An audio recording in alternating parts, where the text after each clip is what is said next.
And where is the ownership of the biotechnology space? And this is, I'm talking in the right platform here because we have DST.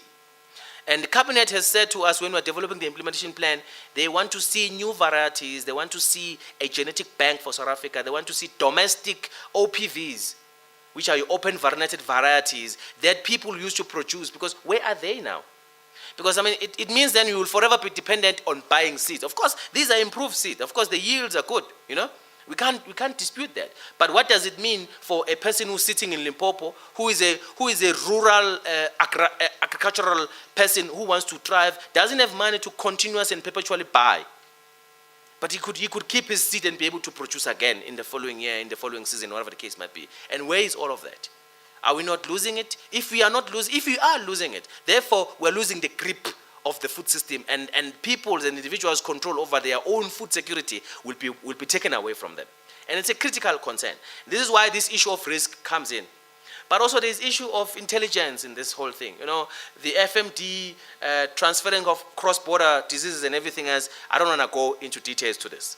But in the implementation plan, you will find greater expression on how we are going to, as a country, going to deal with the issues of early warning and early planning, and also agricultural intelligence moving forward. These are policy enablers. So in other words, the foundation for the policy. So in my own interpretation, if these don't exist, you can't have a thriving food security policy for South Africa.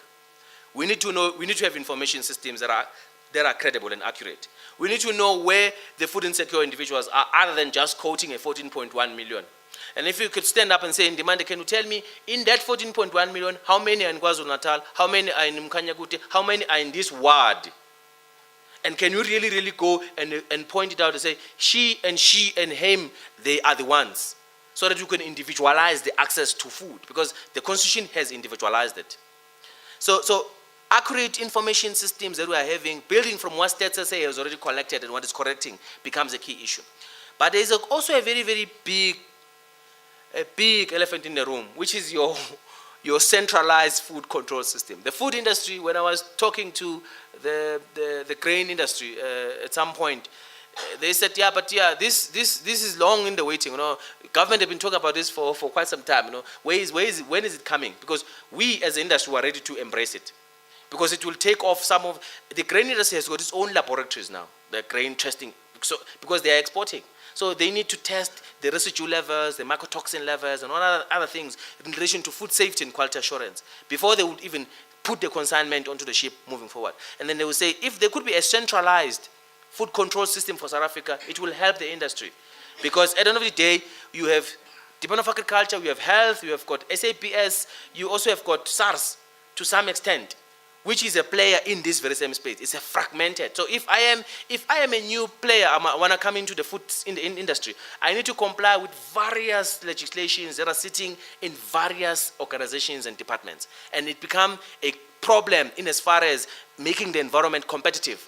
This is why probably you haven't seen more of the new bakeries moving into the space, because they have to comply with a various number of laws. And they are dealing with a number of government institution and legislation and regulations. And this, if it's centralized, is going to be one entity that deals with it at once at go and enables competitiveness to happen, and people and new entrants and new players in the industry to come in for food to be cheaper. Because if there is more dominance, it will be cartels, and then food will be expensive. But if there's more competition, cheap food will be cheaper.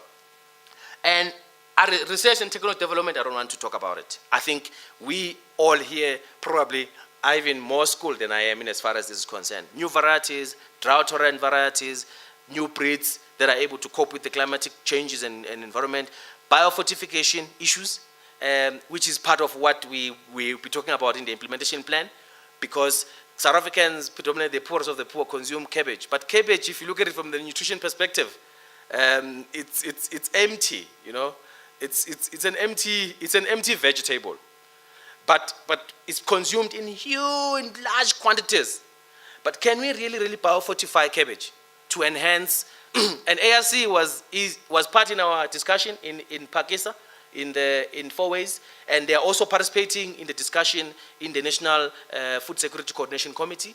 And they have said, with a small investment, we could target those commodities and food products that are consumed by the poorest of the poor to enhance their nutrition density. And this is what we're talking about. Biofortification, one of the key issues that is an outcome of research and technology development moving forward.